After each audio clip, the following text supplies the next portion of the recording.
Halo, Assalamualaikum warahmatullahi wabarakatuh. Nah, masih dalam pelajaran matematika ya. Masih juga dengan statistika. Kali ini adalah part ketiga, yaitu tentang ukuran penyebaran data. Oke, baik. Semoga sampai saat ini kalian masih semangat dan masih diberi kesehatan, sehingga bisa mengikuti pelajaran ini dengan baik. Oke, semoga pandemi ini juga cepat berlalu ya, supaya kita bisa bertemu dan berkumpul lagi di sekolah. Oke, baik saja untuk mempersingkat waktu, kita langsung masuk ke materi. Nah, kalau kemarin kita udah berbicara tentang ukuran pemusatan data, di mana ada kuartil, desil, dan persentil. Nah, saat ini kita berbicara tentang penyebaran datanya, di mana materi di penyebaran data itu ada simpangan rata-rata, simpangan baku, koefisien variansi, dan Z-score. Nah, namun pada pertemuan kali ini kita hanya akan berbicara dua ini dulu. Oke, simpangan rata-rata dan simpangan baku. Apa sih mereka itu? Nah, oke, sebelum berbicara jauh tentang simpangan rata-rata dan simpangan baku, kita akan mempelajari terlebih dahulu apa yang disebut dengan jangkauan. Oke, nah jangkauan. Jangkauan itu di sini ada jangkauan antar kuartil. Kalau jangkauan antar kuartil berarti kan jarak ya, jarak antara kuartil yang kecil dengan kuartil yang besar. Nah, jadi di sini untuk menentukan rumus R-nya, nah jangkauan di sini kita simbolkan dengan R ya. Itu adalah Q3 dikurangi Q1. Di mana R itu adalah jangkauan antar kuartil, Q1 itu kuartil bawah atau kuartil pertama, dan Q3 itu adalah kuartil atas atau kuartil ketiga. Oke, bisa dipahami ya. Kemudian ada juga simpangan kuartil atau jangkauan semi antar kuartil. Jadi ini cuma tinggal hasilnya si R tadi, itu terus kita kalikan dengan setengah. Oke, bisa dimengerti ya. Jadi kalau misalkan si R-nya ini hasilnya 10, berarti simpangan kuartilnya berapa gitu. Berarti setengahnya dari 10, yaitu 5. Oke, lanjut. Semoga kalian bisa memahami. Nah, kita masuk ke simpangan rata-rata nih. Nah, jadi simpangan rata-rata itu sebenarnya adalah simpangan, jadi rata-rata selisih data dengan si mean, gitu, atau rata-rata. Oke, contohnya.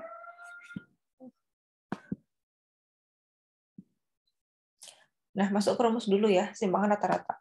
Nah, di simpangan rata-rata itu ada data tunggal dan data berkelompok. Sebenarnya dua-duanya sama, yaitu adalah jumlah dari semua selisih data dikurangi dengan si rata-rata, kemudian dibagi dengan banyak data. Begitu juga dengan yang kelompok, itu kita cari selisih antara si data dengan si rata-rata. Nah, kita kalikan dulu dengan frekuensinya, baru kita jumlahkan semuanya gitu ya. Oke, itu kita bagi dengan banyak data. Nah, di sini ada kata-kata sigma, berarti menandakan bahwa dijumlahkan.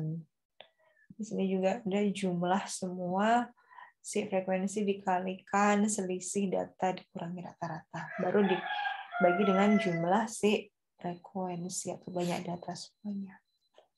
Oke, lanjut ke rumus simpangan baku. Nah, untuk simpangan baku di sini, sebelum kita mencari simpangan baku, lebih mudah kalau kita mencari ragamnya terlebih dahulu. Kenapa? Karena supaya rumusnya tidak terlalu panjang. Oke, di mana di sini untuk rumus simpangan baku itu adalah mirip dengan simpangan rata-rata. Bedanya kalau simpangan rata-rata tadi kan di sini hanya nilai mutlak saja. Nah, kalau di sini selisih data dikurangi rata-rata itu kita kuadratkan. Oke, jadi masing-masing kita kuadratkan, baru kita jumlahkan semuanya, baru dibagi dengan si banyak data. Begitu juga dengan yang kelompok gitu. Nah, selisihnya dikuadratkan, dikalikan dengan frekuensi, dijumlahkan semua, baru dibagi dengan banyak datanya. Kemudian simpangan baku itu adalah hasil dari akar si ragam tadi gitu. Jadi misalkan di ragam ini ketemu 100 gitu kan. Nah, maka di sini simpangan bakunya adalah akar dari 100. Berapa akar dari 100? Iya, benar. Jadi 10 gitu. Nah, kemudian lanjut ke contoh ya. Di sini diberikan suatu data, ada 30 data, dan kita disuruh menentukan jangkauan antar kuartil dan simpangan kuartilnya.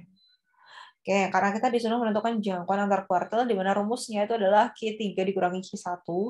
Jadi, kita pertama kali itu mencari Q3 dan Q1-nya. Oke, masih ingat cara mencarinya? Iya. Nah, kita urutkan, kemudian kalau kita mencari Q1, nah Q1 itu kan berarti dari data ini ya, kita bagi menjadi 2 bagian dulu. Nah, kita bagi jadi 2 bagian, karena 30 dibagi 2 bagian, berarti ada 15 ya. Oke, ada 15 data masing-masing. Oke, 1, 2, 3, 4, 5. Nah, sampai sini. Oke, kita bagi. Aduh, maaf, sorry ya. Apa-apa. Terus data yang kedua itu dari sini.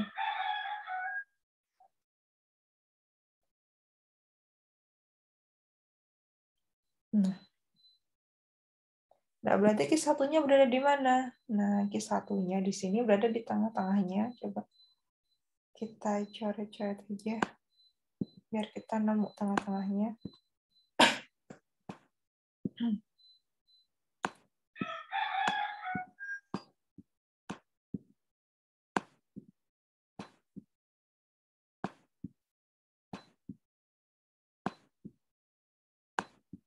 Nah, ternyata tengah-tengahnya atau Q1 itu berada pada angka 51 gitu. Kemudian kita cari yang Q3-nya.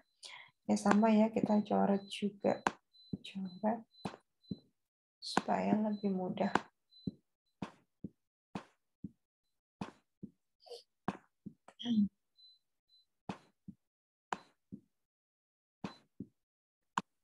Nah, ternyata untuk Q3-nya itu berada pada data yang 78. Nah, oke, kita udah dapat nih Q3 dan Q1. Berarti tugas kita untuk mencari jangkauan antar kuartil tinggal mengurangkan. Oke, ke 78 kita kurangi dengan 51, yaitu hasilnya adalah 27. Kemudian berapa simpan kuartilnya? Ya udah tinggal kita bagi 2 aja kan. Jadi setengah kali dengan si R-nya tadi, yaitu kali 27, sehingga akan menghasilkan 13,5. Ya, bisa dimengerti? Pastinya ya. Oke, kalau gitu kita lanjut ke contoh soal yang selanjutnya.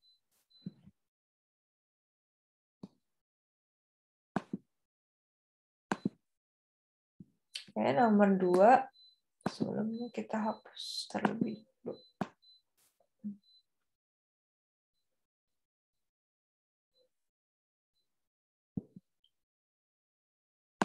Oke, diberikan suatu data 7, 10, 8, 5, 6, 4, dan 2. Tentukan simpangan rata-rata, ragam, dan simpangan baku. Nah, ini data berkelompok atau data tunggal nih kalau bentuknya seperti ini?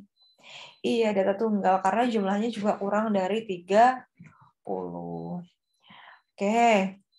Nah, karena kita disuruh menentukan simpangan rata-rata, jadi kita tidak perlu mengurutkan ya, karena kan ini kita bukan mencari jangkauan gitu. Kalau mencari jangkauan baru kita urutkan.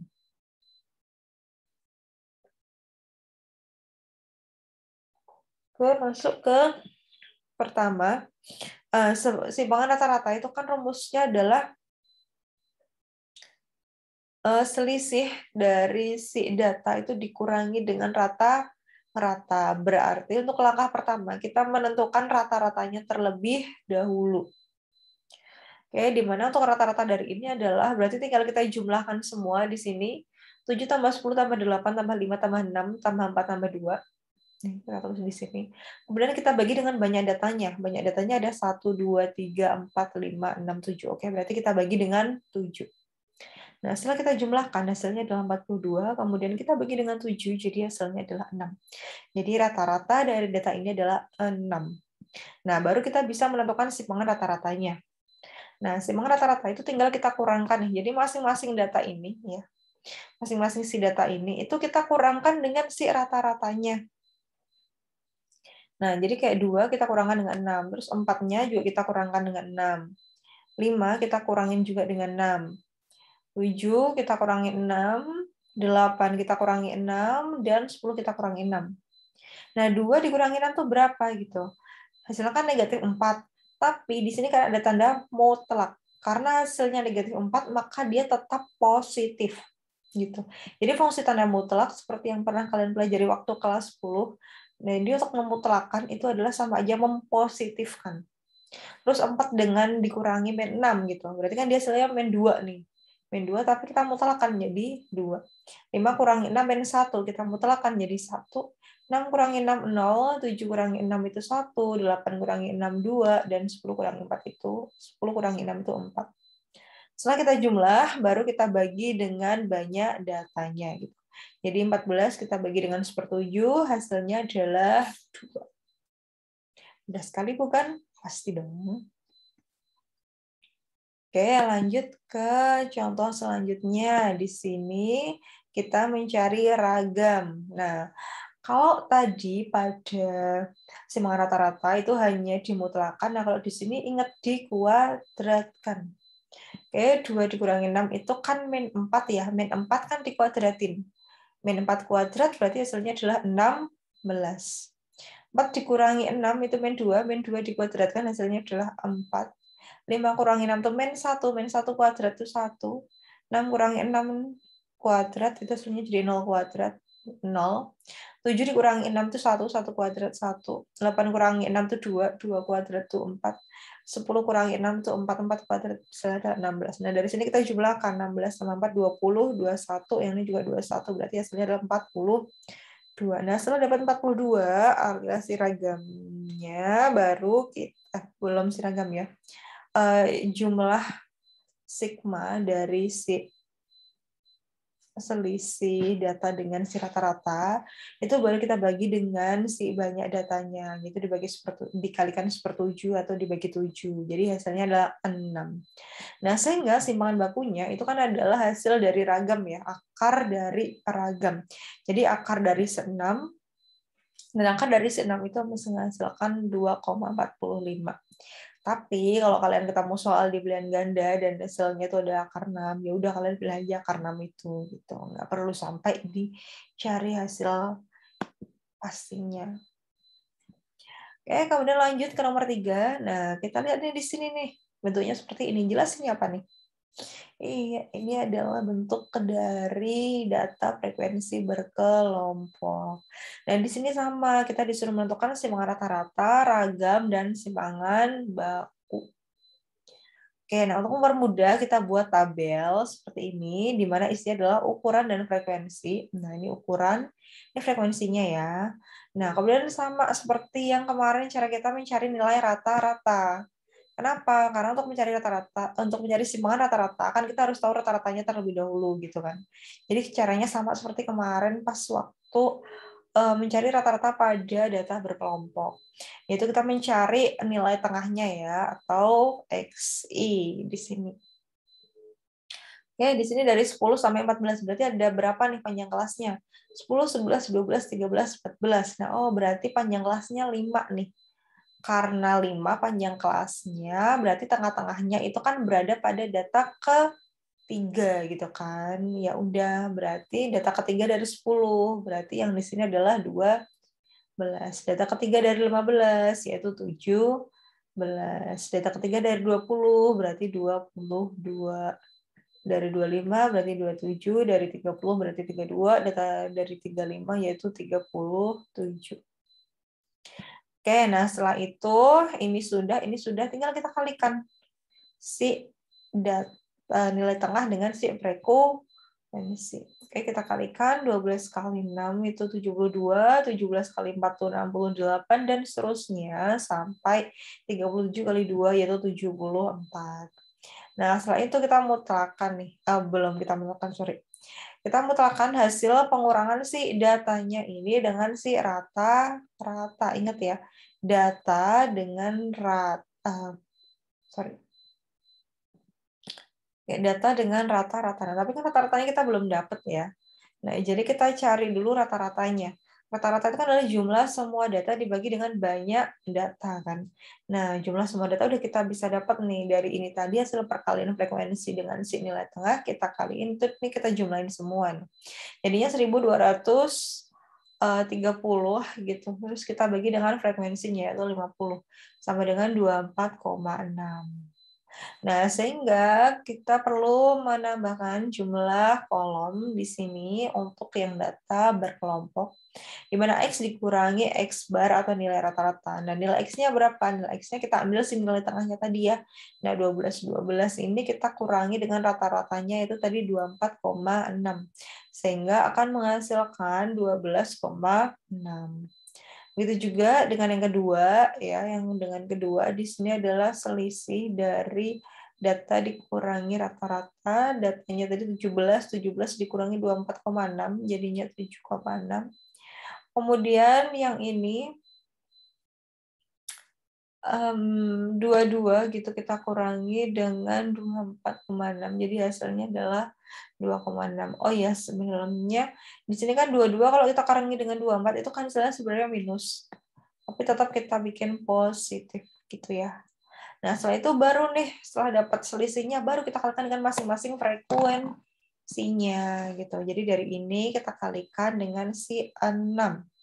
Kayak 12,6 kali 6, 7,6 kali 4, 2,6 kali 12, dan seterusnya. Hasilnya di sini ya. Oke, baru kita bisa menentukan nih simbang rata-ratanya. Karena simbang rata-rata kan adalah ini nih, jumlah dari ini, itu dibagi dengan banyak data. Dibagi ini ya. Nah, berarti 1/50 dikalikan dengan 274,4. Jadi hasilnya adalah 5.488. Oke, bisa dimengerti? Bisa dong. Oke, lanjut ke ragam.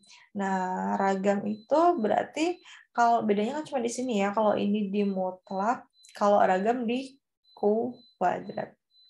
Oke, 12,6 kuadrat ya. Itu adalah kali 6 ya. Itu hasilnya adalah 952,56. Kemudian yang kedua di sini 30,4. Sorry. 7,6 kuadrat itu kita kalikan dengan 4. Oke, kita kali dengan 4. Kemudian yang ini 22 dikurangi 246 itu berarti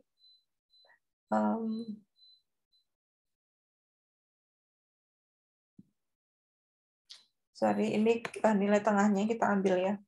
Data dikurangi dengan rata-rata. Jadi 12 dikurangi dengan ini, 17 dikurangi rata-rata, terus dikalikan dengan 4-nya dulu, baru dikuadratkan. Kemudian 22 dikurangi dengan 24,6, ini juga sama, dikurangi terus baru dikalikan dengan si frekuensi, baru kita kuadratkan, begitu juga seterusnya ya. Oke, sampai si 37 dikurangi 24,5, hasilnya dikuadratkan, baru dikalikan dengan 2. Ini kalau ada tanda seperti ini, pokoknya hasilnya kalian kuadratin dulu, baru kalikan dengan frekuensinya. Gitu ya. Nah, berapa hasilnya? Setelah dikalikan itu 952,56. Kemudian yang ini itu adalah 231,02.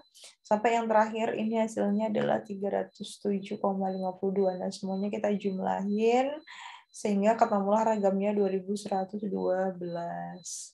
Karena sudah ketemu ragamnya, tinggal kita cari S-nya. Jadi S-nya tinggal di akar ya sebenarnya gitu. Nah, tapi karena berkelompok, jadi kita bagi dulu nih dengan si 50-nya. Oke, 50 kali ini jadinya 44,24. Jadi simpangan bakunya itu adalah akar dari si ini tadi tuh. Akar dari 4,24 yaitu hasilnya adalah 6,65. Oke, baiklah, begitu saja yang bisa saya sampaikan untuk pertemuan hari ini. Ada kurang dan lebihnya, saya mohon maaf.